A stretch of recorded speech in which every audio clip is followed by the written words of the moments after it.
নবীজির মেরাজ এটা নবীজির মুজিজার মধ্যে সবচেয়ে শ্রেষ্ঠ মুজিজা। নবীজি সাল্লাল্লাহু আলাইহি সাল্লাম মেরাজ করে এসে আল্লাহর ঘরে বসে যখন বয়ান করতেছেন, মেরাজের বিবরণ দিতেছেন, নবীর যিনি সাহাবা কেরাম ছিলেন তারা সকলেই বিশ্বাস করছেন। এর মধ্যে একজন সাহাবী যার নাম হযরত আবু বকর সিদ্দিক রাদিয়াল্লাহু তাআলা আনহু, উনি এখনো মসজিদে আসেন নাই, রাস্তায়। তো কাফেররা গিয়ে টিটকারি করতেছে আর বলতেছে, আবু বকর তোমরা যাকে নবী মানো সে তো পাগল হয়ে গেছে। নাউজুবিল্লাহ বলতেন না? আবু বকর বলে, কেন, কি হয়েছে? এক রাত্রে এশার আগেও আমাদের সাথে দেখা, রাতে ঘুমাইছে, সকালে ঘুম থেকে ওইটা বলতেছে এই হাতিমে কাবা থেকে বাইতুল মুকাদ্দাস 3 মাস সময়ের সফর, এত লম্বা সফর, এত দীর্ঘ সফর করে আবার যদি প্রথম আসমান, দ্বিতীয় আসমান, চতুর্থ আসমান, তৃতীয় আসমান, পঞ্চম আসমান, ষষ্ঠ আসমান, সপ্তম আসমান, আল্লাহর আরশ আজিম, জান্নাত, জাহান্নাম সব দেখা আবার রাত্রি উনি এখানে এসে গেছে। কত আবু বকর এটা পাগল ছাড়া কেউ বলবো? নাউজুবিল্লাহ। আর আসতে বলে আবু বকর বলে, কেউ বিশ্বাস করুক বা না করুক, নবী বলছে। হ্যাঁ তোমাদের নবী বলছেন। তাহলে আমি বিশ্বাস করি, নবী যা বলছেন তা সব সত্য সত্য। ওই দিন থেকে আবু বকর সিদ্দিক টাইটেল হয়েছে।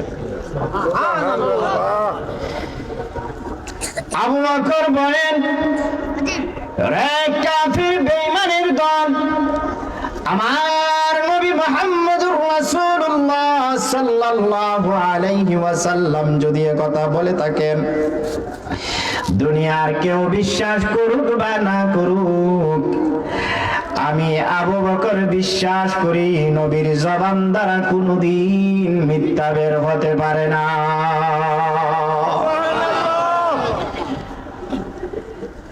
আবু বকর গেলেন মসজিদে, এই দিক দিয়ে কাফির এ কথা সারা মক্কার মধ্যে ছড়ায় দিলেন, মুহাম্মদ পাগল হয়ে গেছে, এত বড় মিথ্যা কথা মসজিদে বসে কিভাবে বলে।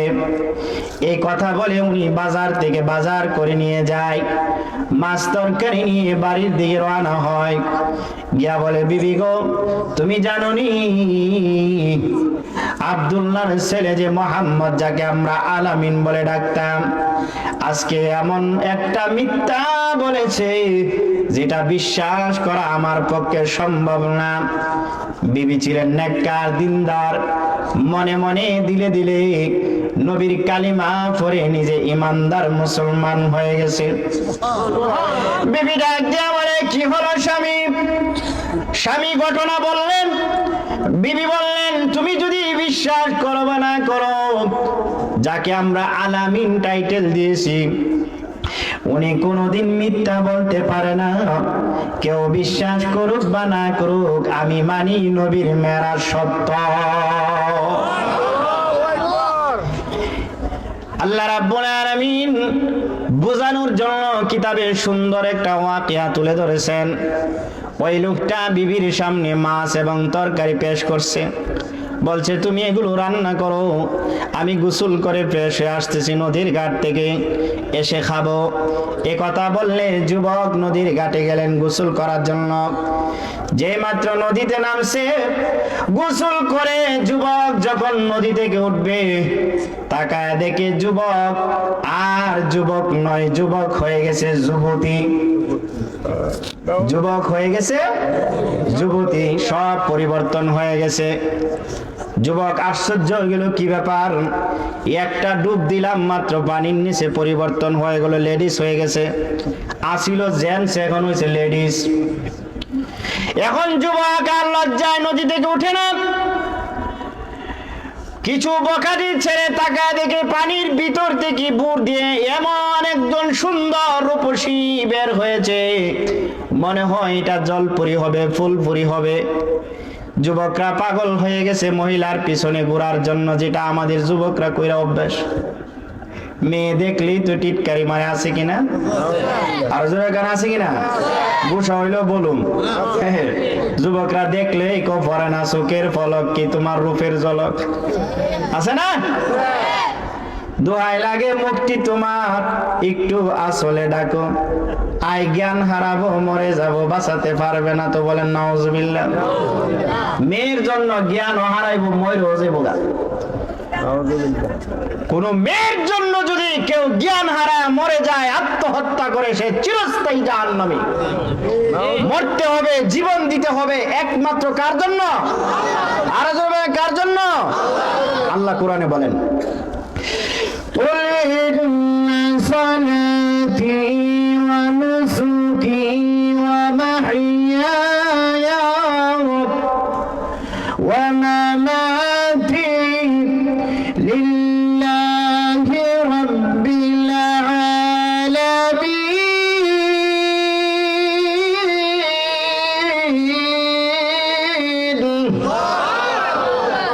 আপনি বলুন, আমার নামাজ, আমার কুরবানি, আমার জীবন, আমার মরণ একমাত্র কার জন্যে?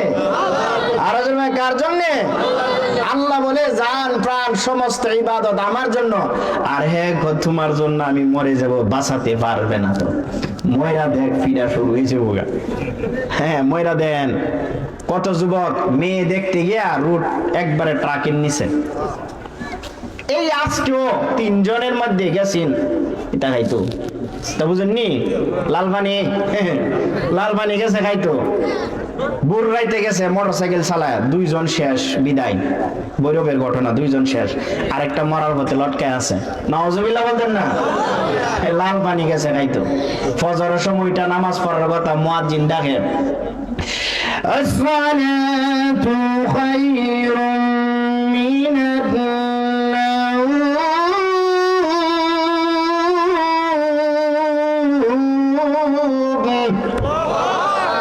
মুয়াজ্জিন বলে, হে যুবক, হে যুবতী, হে বৃদ্ধ বাবারা, ঘুম থেকে উঠো। ঘুমের চেয়ে সবচেয়ে দামি হলো নামাজ। ঘুমের চেয়ে কি ভালো?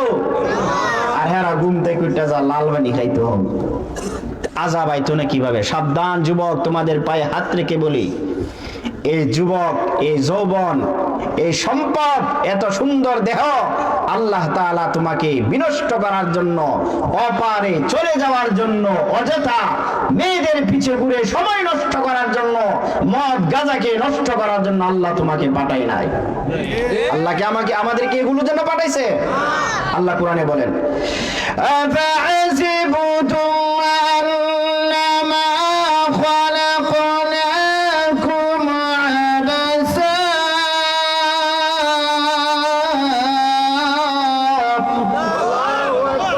তোমরা মনে করো না তোমাদেরকে অনর্থক অকারণে আমি আল্লাহ তাআলা দুনিয়াতে সৃষ্টি করেছি। বলেন, আল্লাহকে অনর্থক পাঠাইছে আমাদেরকে? না মাকসাদ আছে, উদ্দেশ্য আসেনি? আল্লাহ কোরআনে বলেন, ওয়ামা খালাকাতুল জিন্না ওয়াল ইনসা ইল্লা লিয়াবুদুন।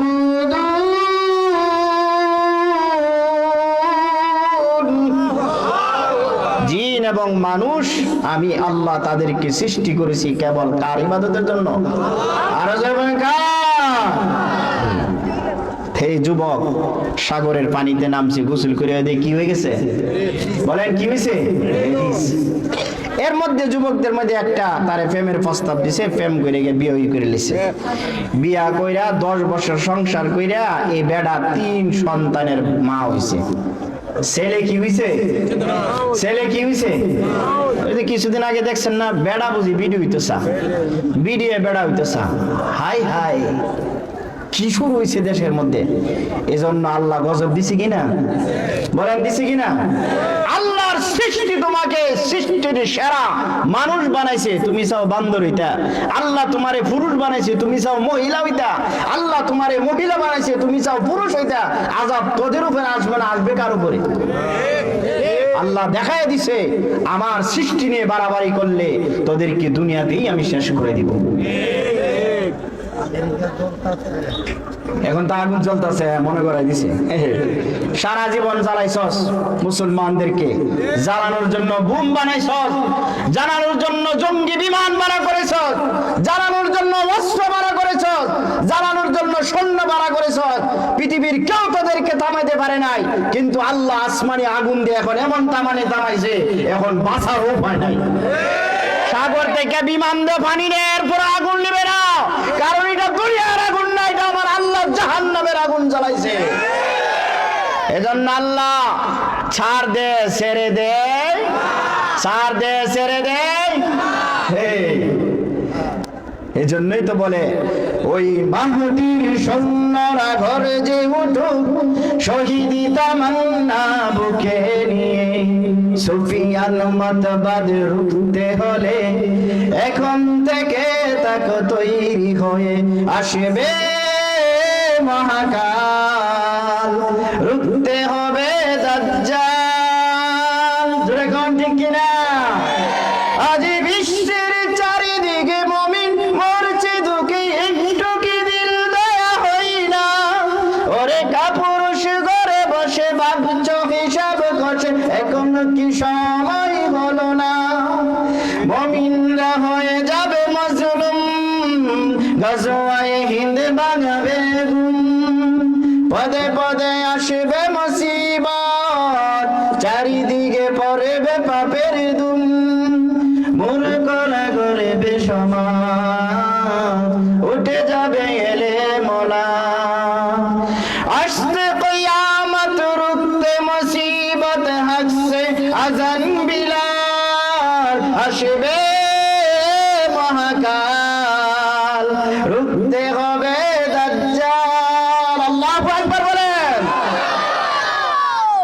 তৈরি আছেন তো? জিহাদের তামান্না আসেনি নাকি? টায়ার ফুটলে ডরে গোড়ায় ফুরবায়। হ্যাঁ, কিছু লোক আছে সমাজের মধ্যে, বুড়া হয়ে গেছে গা, বুড়া বাবারা মাফ চাই, আমারে মাফ করে দেন, চার দনে বইয়া চা খার বিড়ি খার সিনেমার গান দেয়, আর যখন কোন আলেম উলামারা নবীর পক্ষ নিয়ে, কোরআনের পক্ষ নিয়ে, আল্লাহর পক্ষ নিয়ে মিছিল বাইর, মোল্লার খাই আর কোনো কাম নাই, মাইনসের বাড়িতে রান খা আর রোজা গিয়া রাস্তার মধ্যে চিল্লা। নাউজুবিল্লাহ বলেন। এ শয়তানের দাদা, জুড়ে কোন ঠিক কিনা? দোকানে কোনো কাম নাই তো, 4-5টা ফুটতা ইটালি নাহলে কুয়েত নাহলে ডুবাই কিছু টিয়া ফাটা, সকালে ঘুমাইতে একটু ওই লুঙ্গিটার এক করে উফাত কইরা হাতটা পিছনে দিয়া মাশাআল্লাহ দোকানে গিয়ে কয় আবুল্লাহ টিভিটা সুইচ দে। আছে কিনা? ঘুরে গেলে আছে কিনা? আপনার এলাকার থাকলে মাফ করে দেন, আমার এলাকাতে আছে, আবুল্লাহ টিভিটা সুইচ দে। চাচা এত সকালে আইফেন, বাড়িতে কোনো কাম নাই, কথা কইস না, বাড়িতে মানে মাথা গরম। বুড়া বিড়ি কো কি তুমি বুড়ো হয়েছে গা, দাঁত পেরেছে গা, দাড়ি ভাই কেছে গা, নাতি নতুন হয়েছে গা, নামাজে যেতে না, কোন নামাজে যায়? মোল্লারা সব কাটটা হয়েছে গা। কার পিছে যায় নামাজ পড়তাম? খুদা ঠেলা ঠেলি হুজুরের ভিতরে। হ্যাঁ, হুজুরার বলদারে। হ্যাঁ, ময়রালো পিডা একটা মারিত পড়তো না, টিভিটা চাই রয়ে গান দে, সাউনার বাড়ায়, চা খা, আর মোল্লার আর কোনো কাম নাই। কিলিকাজে হুজুরারে দাওয়াত দে মানছে, এই রান খায়া অযথায় গিয়া 2 দিন পর মিটিং মিছিল করে, কিস্তা পারবো তুই পারবে? তাহলে করে যাস না, নিজেও জানা, ছেলের ভাড়া না, নাতি নত্তর ভাড়া না, জাহের একটা মূর্খ নাম দিছে আবার মুরব্বী। মুরব্বী খবর আছে, খেলা হইব, খেলা হবে, ঠিক কিনা? খেলা হইব, বুঝে রাখেন। এবার যুবক 3 ছেলে মেয়ে হওয়ার পরে 10 বছর সংসার করে আবার যখন নদীর ঘাটে গেলেন, আমি আপনাদেরকে বলি, পানির তলের থেকে যদি কোনো পুরুষ বুড় দিয়া লেডিস হয়ে জায়গায় ডেকে আদত না কুদরত? আল্লাহর একটা হইলো আদত, আরেকটা হইলো কুদরত। আদত হইল মানুষের ঘরে মানুষের বাচ্চা হবে, কুদরত হইলো মানুষের ঘরে কুত্তার বাচ্চা হইব। কাঁঠাল গাছ থেকে আম ফল বাইরিব, গুড়ার থেকে মানুষের বাচ্চা হইব, এক গরুর থেকে 10 বাচ্চা বাইরিব, এক মহিলার 20টা হইব, এগুলো হলো কুদরত। কিন্তু কুদরত যে আল্লাহর, দুনিয়ার কোন মা বাপ ছাড়া আল্লাহ পাক সন্তান বানাইছে হুকুমের মাধ্যমে। আবার দুনিয়াতে স্বামী স্ত্রী মিলামেশার মাধ্যমে কোনো মহিলা পয়দা করেন নাই। একটা পুরুষের বাঁকা হাত থেকে একজন মহিলা আল্লাহ কুদরতি ভাবে বানায় দিলেন। আর আমরা যারা সিটের আদত, মার গর্ভে থেকে সন্তান আসে, এটা আল্লাহর আদত। কিন্তু পুরুষ যে পানির তলে থেকে বুট দিয়া মহিলা হয়ে যাওয়া, এটা আল্লাহর, বলেন আল্লাহ কুদরত। আবার গেছে গাঙ্গ বুট দিত, বুট দিয়া ওইটা দেয় আবার আগের মতন পুরুষ হয়ে গেছে। সুবহানাল্লাহ বলেন। পুরুষ হওয়ার পরে ওটা চিন্তা করতেছে, আল্লাহ পুরুষ দিয়েছি তোমার দরবারে হাজার শুকর। মোহাম্মদের যে মেরাজকে মিথ্যা বলছিলাম, আল্লাহ এটা দেখানোর জন্য আযাবটা আমার উপরে চালাইছে। আমি মাফ চাই, আর জীবনে মোহাম্মদের বিরুদ্ধে লাগবো না। তবে অনেক আফসোস, আমি যে আরেক বেটার সংসার করে লেছি 10 বছর, আমার বউ জানি কোন বেটার সংসার করতেছে, এটা করে জানি কই হইছে। এই কথা কয়ে কাপড় চাপড়লে আস্তে আস্তে বাড়িতে গেছে, গিয়া দে মা বাড়িতে আগে একটু গিয়া দে সুবিধা কোনা করো অনবিডি কই মাছ আর লাউ কাটে বেগম, বেগম মাছ কাটা হয়েছে না? পাগল এসেছেন কেন? কি পেটের উপর মাথা ঠিক নাই? কই মিনিট হয়েছে দেখেছেন? 10 মিনিট হয়েছে। মাছ কাটো, লাউ কাটো, চুলাতে আগুন জ্বালো, রান্না বান্না, ঘন্টার সময় কি লাগবে না? তোমার মাথা ঠিক আছে নি? 10 বছর দিয়ে কাটাইলেছি, 3টার মা হইছি। বিড়ি কইনা লিল্লা বেজুদু কইতে 3টার বাপ হইতে মাইচ্ছা থাক, বুঝলাম বলে পেটের বই জামাই আবল তাবল করতেছে না, মা হইছে কইতাছে, পুরাটা মাথা মনে গেছে। কি হইছে আপনার? পেটের বই বেশি লাগছে? না 3টার মা হইছি। কি হইছে? কেমন হইছেন? এই ঘটনা কইছে। তখন স্ত্রী বলতেছে, আমার দৃঢ় বিশ্বাস আপনি যে আখিরি পয়গম্বর মুহাম্মদুর রাসূলুল্লাহ সাল্লাল্লাহু আলাইহি সাল্লাম মেরাজকে মিথ্যা বলে দিয়েছেন, কাফেরদের সাথে ঠাট্টা করছেন, আবু জাহেলের সাথে মিথ্যা তদ্রুপ করেছেন। এজন্য হয়তো আল্লাহ তাআলা আপনার এই কুদরতটা নাজিল করে এটা প্রমাণ করে দিয়েছে যে নবীর মেরাজ সত্য সত্য সত্য। বিবি খাওয়ার পরে আগে আমাকে আল্লাহর হাবিব রাহমাতুল লিল আলামিনের দরবারে নিয়ে যাও। বিবি গো, এই মুহূর্তে আমি আল্লাহর নবীর হাতে তওবা করব, কালিমা পড়ে মুসলমান হব, আর যতদিন পৃথিবীর জমিনে বেঁচে থাকব আমি আমার নবীর বিরুদ্ধে কোনোদিন কোনো কিছু বলবো না। সুবহানাল্লাযী আসরা বিআবদিহি লাইলান মিনাল মাসজিদিল হারাম।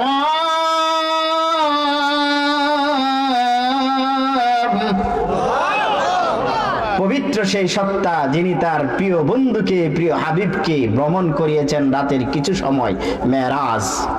একদিন নয়, 2 দিন নয়, দীর্ঘ 27 বছর। কয় বছর? আচ্ছা আপনাদের কল্পনায় ধরেনি এটা যে দীর্ঘ 27 বছর এক রাত্রি কিছু সময় কিভাবে হয়, একটা উদাহরণ দিলে বুঝবেন, নাহলে বুঝবেন না। আমরা দেশ এখন তো প্রধানমন্ত্রী নাই, প্রধানমন্ত্রী যেদিন আমাদের শেখ হাসিনা যদি বলতো যে আজকে আমার সিলেট সফর আছে, সফরে যাওয়ার সময় ঢাকার থেকে না সিলেট পর্যন্ত যত হাইওয়ে থানা আছে, ফাঁড়ি থানা আছে, এই মূল যে থানা আছে, প্রশাসন আছে, র্যাব আছে, পুলিশ আছে, এরপরে আপনার যত বাহিনী আছে, সব বাহিনীর ঘুম আছে? ঘুম আছে? কেন ঘুম নাই? প্রধানমন্ত্রী যাইব কই? কই যাইব? সিলেট। রাস্তাঘাট, স্কুল, কলেজ, ভার্সিটি যা আছে, যত ক্লাব ক্লব যা আছে, গ্রাম গঞ্জ শহর বন্দর সব পরিষ্কার ক্লিন। যেরকম ঠিক না? পুলিশটা একবারে অর্ডার, কোনো যেন বেজাল না, রাস্তাঘাট সব পুলিশ, প্রত্যেকটা হাইওয়ে থানার সামনে 50 জন 60 জন পুলিশ, র্যাব বাহিনী, পুলিশ বাহিনী, স্কয়ার বাহিনী, ক্যামেরা বাহিনী সব রেডি। ঢাকার থেকে যদি সমস্ত গাড়ি ডানে বামে সবকিছু যদি ব্রেক দেওয়া হয়, একমাত্র রাস্তাটা ক্লিয়ার করে দেওয়া হয়, তাহলে প্রধানমন্ত্রী সিলেট যাইতে মনে 10-20 ঘন্টা লাগবে। হ্যাঁ, সহজে যাইতে হবে না। কেন? রাস্তার কোনো জ্যাম নাই, রাস্তার কোনো জ্যাম নাই। আল্লাহ রাব্বুল আলামিন বলেন, হে দুনিয়াবাসী, আমি আমার হাবিব মুহাম্মদুর রাসূলুল্লাহ সাল্লাল্লাহু আলাইহি সাল্লামকে মেরাজ করা করাবো দুনিয়ার জমিন থেকে ঊর্ধ্ব জগতে। আমি কেন মেরাজ করাবো এই ঘটনাটা পরে বলবো। আমি যে মেরাজ করাবো রাতের কিছু অংশ তোমাদের আকলে ধরুক বা না ধরুক, জ্ঞানে ধরুক বা না ধরুক, আমি আল্লাহ দুনিয়ার দিকে তোমরা লক্ষ্য করো। তোমাদের প্রধানমন্ত্রী যদি ঢাকা থেকে সিলেট যাওয়ার জন্য সব কিছুকে ব্রেক দেওয়া হয়, ডানে বামে ফাঁড়িতে যত পুলিশ প্রশাসন আছে, যত রাস্তাঘাট আছে, কিশোরগঞ্জের রাস্তা সব গাড়ি বন্ধ, হাইও ঢাকার থেকে আসার সব গাড়ি বন্ধ, সিলেট থেকে আসার সব গাড়ি বন্ধ, ভৈরবের ভিতর থেকে আসার সব গাড়ি বন্ধ, সব ব্রেক, শুধু চলবে প্রধানমন্ত্রীর গাড়ি। আল্লাহ রাব্বুল আলামিন বলেন, এর পৃথিবীর মানুষ, আমি আল্লাহ আমার বন্ধুকে ঊর্ধ্ব জগতে নিব। ব্রেক দিয়ে দিলাম সূর্যকে, ব্রেক দিয়ে দিলাম চন্দ্রকে, ব্রেক দিলাম দুনিয়ার সমস্ত পাখি পশুকে, ব্রেক দিয়ে দিলাম দুনিয়ার সমস্ত সৃষ্টি মাখলুকাতকে, সবকে আমি ব্রেক দিয়ে দিলাম। এমন ব্রেক দিয়েছি সমস্ত মানুষ ঘুমিয়েছিল, ঘুমের মধ্যে আমি 27 বছর ব্রেক দিয়ে দিলাম। 27 বছর কেউ আর সজাগ থাকবে না, কেউ আর উঠবে না, সব কিছু ব্রেক। শুধু আমার হাবিব একমাত্র দুনিয়ার জমিন থেকে আল্লাহর আরশ আজিম পর্যন্ত একাধারে 27 বছর চলছেন তো চলছেন, চলছেন তো চলছেন, এর ভিতরে কোনো ব্রেক না। আল্লাহর নবী রাহমাতুল লিল আলামিন মসজিদে হারাম হাতিমে কাবার ঘরে শুয়ে আছেন। এমন অবস্থায় আল্লাহ রাব্বুল আলামিন বললেন, জিবরাইল যাও আমার বন্ধুকে গিয়ে সুসংবাদ দাও, আমার বন্ধুকে সুন্দর করে নিয়ে আসো আমার বাড়িতে। আল্লাহর নবীকে এসে জিবরাইল আমিন সালাম দিলেন, ইয়া রাসূলুল্লাহ ওয়া ইয়া হাবিবাল্লাহ, ওগো আল্লাহর নবী, মহান আল্লাহ আপনাকে পাঠাইছে উপরে নেওয়ার জন্য, আল্লাহর বাড়িতে নেওয়ার জন্য, মেহমান হিসাবে। বলেন কি হিসাবে? আচ্ছা, 1.5 লক্ষ নবী ছিলেন, আরো কাউরে নিচে উপরে নিচে? শুধু আমাদের নবীর নিচে। সুবহানাল্লাহ বলতেন না? আল্লাহ রাব্বুল আলামিন জিবরাইল আমিনকে পাঠালেন, জিবরাইল যাও আমার বন্ধুকে নিয়ে আসো। জিবরাইল আমিন আসমান থেকে আসলেন, এসে দেখেন নবীজি শুয়ে আছে। ডাক দিয়ে বলেন, ইয়া রাসূলুল্লাহ, ঘুম থেকে উঠেন, আল্লাহর বাড়িতে রওনা হবে। আল্লাহ রাব্বুল আলামিন জিবরাইল আমিনকে বললেন, জিবরাইল আমার বন্ধুকে উপরে আনার আগে ওনার সিনাটারে তোমরা সাফ করে দিবা, সিনা সাফ করে দিবা। কিতাবে আসছে 3 বার নবীজির জীবনে সিনা সাফ করা হয়েছে। এর মধ্যে একবার মেরাজে যাওয়ার সময় সব কিছু ভিতর থেকে বের করে জান্নাত থেকে জিবরাইল আমিন একটা ছুরি নিয়ে আসছেন, একটা পাতিলা নিয়ে আসছেন স্বর্ণের, কিন্তু সিনা সাফ করে কলিজা সব কিছু ধৌত করার জন্য পানি নিয়ে আসেন নাই। পানিটা মহান আল্লাহ রাব্বুল আলামিন দুনিয়ার জমিনে জান্নাতের পানি রাখছেন, ওই পানির নাম হলো জমজমের পানি। আল্লাহু আকবার। জমজমের পানি দেয়া নবীর সিনার সব কিছু পরিষ্কার করে আবার সিনার ভিতরে, বুকের ভিতরে ভরে সেলাই করে দিলেন, কুদরতি সেলাই। আমরা তো অপারেশন করলে, হার্ট সার্জারি করলে 1 মাস 2 মাস 6 মাস লাগে। এমন রোগী আছে 20 বছর পরেও তার এখানে দাগটা থেকে যায়, কিন্তু আল্লাহর নবীর সিনা জিবরাইল আমিন সাফ করেছে, সাথে সাথে ওই সিনা বরাবর কোনো দাগ না। ওই জন্যই তো কবি বলেন, রহমতে আলম নূরে মুজাসসাম, সাহাবীরা আতর বানাই ওই নবীজির গাম। কষ্ট হইতেছে? গজল চললে সমস্যা? সমস্যা? তাহলে বলেন, রহমতে আলম নূরে মুজাসসাম, সাহাবীরা আতর বানাই ওই নবীজির গাম, সাহাবীরা আতর বানাই ওই নবীজির গাম। রহমতে আলম নূরে মুজাসসাম, সাহাবীরা আতর বানাই ওই নবীজির গাম। শোনো মানব জানো কেমন আমার নবীজি, যাহার প্রেমে চন্দ্র সূর্য তারকা রাজি। আল্লাহু আকবার বলেন। শোনো মানব জানো কেমন আমার নবীজি, যাহার প্রেমে চন্দ্র সূর্য তারকা রাজি। তোমরা আরো শুনবানি সুন্দর কাহিনী, আরো শুনবানি সুন্দর কাহিনী, জান্নাতের রুমে রুমে লেখা নবীর নাম, জান্নাতের ওই রুমে রুমে লেখা নবীর নাম। রহমতে আলম সাহাবীরা আতর বানাই, সাহাবীরা আতর বানাই। ভাল লাগে? ভাল লাগে? একটা তাকবীর দিন, নারায়ে তাকবীর, নারায়ে তাকবীর। আল কোরআনের আলো, আল হাদিসের আলো, নারায়ে তাকবীর।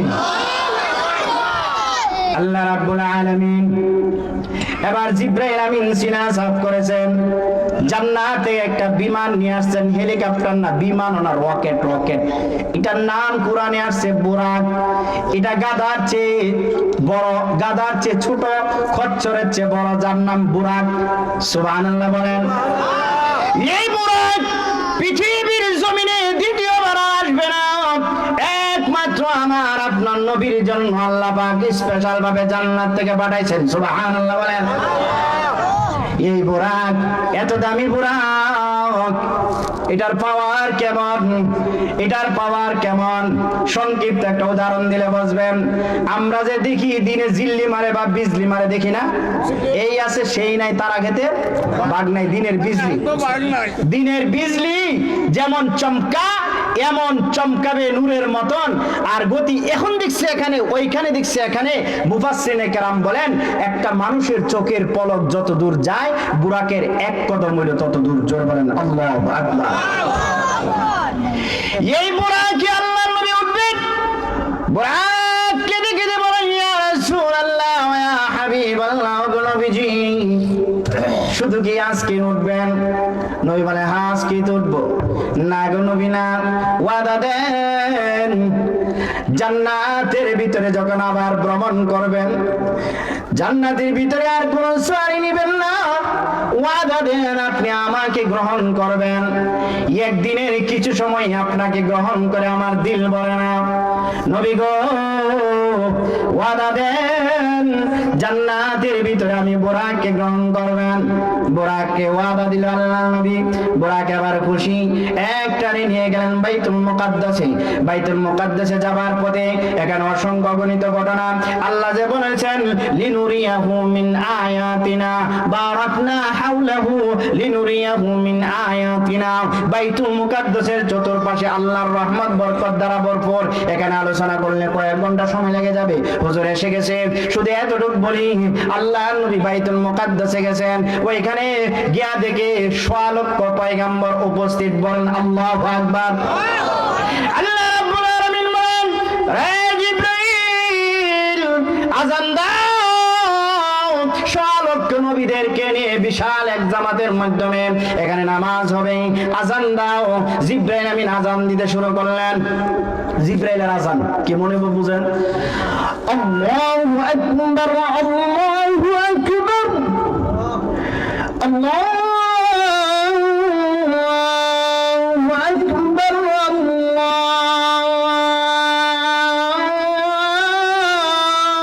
আকবার।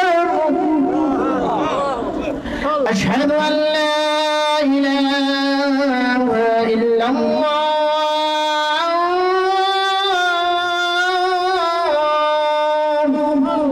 এতটুকু কইয়া আর তো কইতারে না, পরে শব্দ আর কইতারে না। আল্লাহ কো জিবরাইল কি ব্যাপার? আর কোন না কোন আল্লাহ কি কইয়া কি কইবে মানে তুমি বুঝো না কি বলবা? ও না আল্লাহ আমি তো জানি না। কই যেখানে ৬০ লক্ষ পয়গম্বর উপস্থিত, মুসা কালিমুল্লাহ নামের সাথে রাসূলুল্লাহ নাই, ঈসা রূহুল্লাহ নামের সাথে রাসূলুল্লাহ নাই, ইব্রাহিম খলিলুল্লাহ নামের সাথে রাসূলুল্লাহ নাই, আদম সফিউল্লাহ নামের সাথে রাসূলুল্লাহ নাই। আজকে আমি আল্লাহ ৬০ লক্ষ নবীকে উপস্থিত করে নবীর সাক্ষ্য দেওয়ার জন্য, সকলে নবীকে দেখবে, সকলে নবীকে চিনবে, নবীকে সাক্ষ্য দেওয়ার জন্য এখানে আর কোন নবীর নাম হবে না। আমার কালিমার পরে তুমি বলে দাও আশহাদু আন্না মুহাম্মাদার রাসূলুল্লাহ। আল্লাহু আকবার। এবার আশহাদু আন্না মুহাম্মাদুর রাসূলুল্লাহ বলছেন, আজান হইছে, আজান দিছে মুয়াজ্জিন। ইমাম কেডা করবে? ইমাম তো বিচারে বানা, ইমাম কে হবে? সকলেই আনন্দিত, না জানি ইমামতি আমি করি, না জানি ইমামতি আমি করি। আল্লাহ অন্তরের খবর জানে কিনা?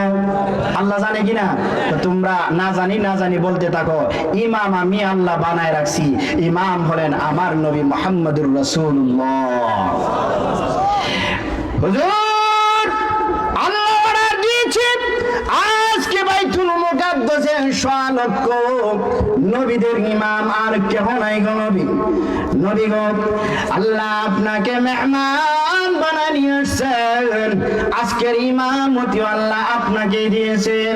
এজন্যই তো নবী ইমামুল মুরসালিন, ইমামের ইমাম, নবীদের ইমাম, সব কিছুদের ইমাম, মুমিনদের ইমাম।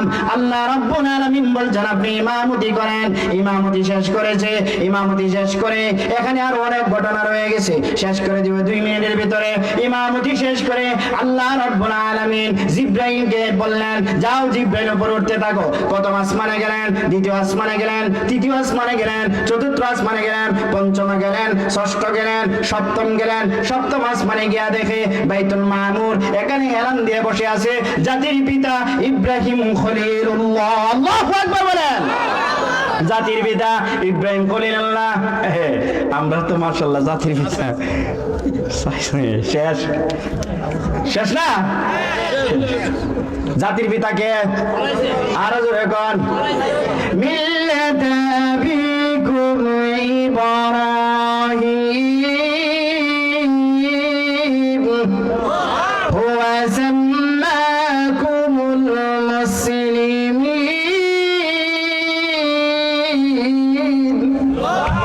জাতির পিতা ইব্রাহিম ওইখানে গিয়ে সালাম দিলেন। ইব্রাহিম আলাইহিস সালামের সাথে দেখা হলো। ইব্রাহিম আলাইহিস সালাম ওইখানে তো জমিনে নামাজ তো পড়ছে, ওইখানে আরেকটা মসজিদ আছে আল্লাহর ঘর, যার নাম হলো বাইতুল মামুর। এখানে দৈনিক 70,000 ফেরেশতা তওয়াফ করে। আজকে কি বার? মঙ্গলবার। আজকে যে 70,000 ফেরেশতা তওয়াফ করছে বাইতুল মামুরে, কিয়ামতের আগে আর কোনদিন এই 70,000 ফেরেশতার সিরিয়াল আসবে না। আর রাসূলুল্লাহ সুবহানাল্লাহ বুঝছেননি? আজকে যারা 70,000 ফেরেশতা বাইতুল মামুরে তওয়াফ করছে, এদের আর কিয়ামতের আগে সিরিয়াল নাই। তাইলে আল্লাহ কি পরিমাণ ফেরেশতা বানায় রাখছেন? আল্লাহু আকবার বলেন। ওইখানে নামাজ পড়ার পরে চলে গেলেন আরশ আজিমে, আল্লাহর সরাসরি সামনে। ঘটনা একবার শেষ করে বলতেছি। ওইখান থেকে যে মূল যে কথাটা, আল্লাহ তাআলা বন্ধুর সাথে অনেক কথা কইছে, জান্নাত জাহান্নাম সবকিছু দেখাইছে। মেরাজের আলোচনা আমার মসজিদে, অহংকার করে বলতেছি না, আপনাদের দোয়ার জন্য বলতেছি, আমার মসজিদে 1 মাস বড় মেরাজের আলোচনা হয়েছে। এরপরে শুধু গেছি 4th আসমানে। সুবহানাল্লাহ বলেন। ভাই 3টা শেষ, এবছর এটি দৌড়ম ইনশাআল্লাহ। এখন আল্লাহ তাআলা নবীকে যখন আয়েশা পড়বে, মেরাজ থেকে আয়েশা পড়বে, নবী বলতেছেন, আল্লাহ আমারে কিছু একটা দেন। আমি তো এখানে আসছি, আমার তো সবকিছু দিলেন, সব নিয়ামত দিলেন, আমার উম্মতরে কিছু দেন। আল্লাহ বলেন, বন্ধু আমি আপনার উম্মতরে 5 ওয়াক্ত নামাজ যেটা আমরা এখন পড়ি, এটারে আল্লাহ তাআলা খুশি হইয়া নবীরে 50 ওয়াক্ত দিছে। সুবহানাল্লাহ বলেন।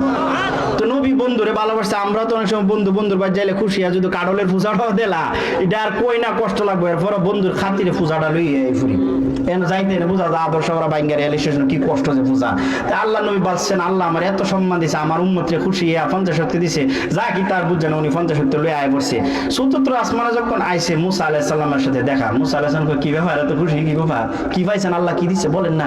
তো আল্লাহ আমার উম্মতরে 50 ওয়াক্ত দিছে। সুবহানাল্লাহ বলেন। মুসা আলাইহিস সালামকে 50 ওয়াক্ত দিছে, আপনি দেখো খুশি ব্যাপারটা কি? 50 ওয়াক্ত বুঝছেন কি? না তাহলে লইয়া ফুলেন, আল্লাহ দিছে লইয়া ফুরছি। আরে মুহাম্মদ, আমারে আল্লাহ 2 ওয়াক্ত নামাজ দিছেন আমার উম্মতরে, এই 2 ওয়াক্ত পিছে ঘুরতে ঘুরতে আমার জিন্দেগি শেষ। 2 ওয়াক্ত আমি পড়াইতাম পারছি না, আর আপনি 50 ওয়াক্ত লইছেন। আপনার উম্মত খাইবো ঘুমালা, ঘুমাইবো ঘুমালা, বিয়া শাদী করবো ঘুমালা, বৈরব বাজার যাইবো ঘুমালা, বেটে নেবো বাজার যাবো ঘুমালা। শুধু নামাজ এবারে 50 ওয়াক্ত বউ বাজার কে করবো কেনা? তাড়াতাড়ি যাই নামাজ কমাইলে। দেখো আল্লাহ পাড়াইছি দিনিস থেকে, আল্লাহ তো দেখতে আছে। সুবহানাল্লাহ বলতেন না? আল্লাহ একটু কমাই দিন না। আল্লাহ করতে যায় 10 ওয়াক্ত কমাই দিলাম। এভাবে 4 এবার গেছে 40 ওয়াক্ত কমাইছে। মুসা আলাইহিস সালাম আরেকবার যান, ওইটাও পারতো না। পরে আল্লাহ কত সবই দিয়ে কমাই লইতেছেন, তো যান 5 ওয়াক্ত দিছে, এখন খুশি? যে খুশি।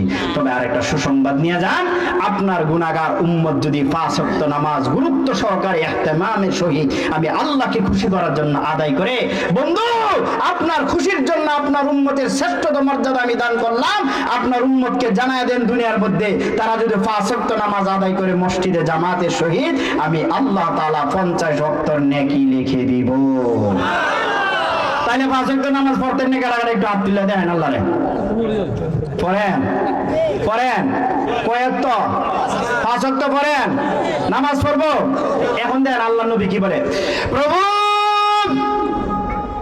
জমিন থেকে এত উপরে আমাকে এত সম্মান এত মর্যাদা দিয়েছেন, আপনিও আমাকে দেখেছেন, আমিও দেখছি। প্রভু গো, শুধু একটা দুঃখ কষ্ট নিয়ে যায়, আমার গুনাহগার উম্মত তো আপনাকে দেখতে পেল না, আমার গুনাহগার উম্মত তো আপনার বাড়িতে আসতে পারলো না, আপনার সাথে কথা বলতে পারলো না। এই বলে নবী কান্দে। আল্লাহ রাব্বুল আলামিন বলেন, বন্ধু কাঁদবেন না, চোখের পানি মুছে ফেলেন। আরেকটা সুসংবাদ আপনার উম্মতকে দিয়ে দিবেন, বিশেষ করে কালিকা বাজার আদর্শ পাড়া ইমানদি বাড়ির সকল প্রবাসী এবং বৃদ্ধ, বুড়া এবং জওয়ান, মা বোন যারা আছে পর্দার আড়ালে সবারই দিয়ে দিবেন। কি সুসংবাদ? তাদের কি গিয়ে বললেন, আপনাকে আপনার শান এবং মর্যাদা বাড়ানোর জন্য আমি আরশ আজিম পর্যন্ত নিয়ে এসেছি।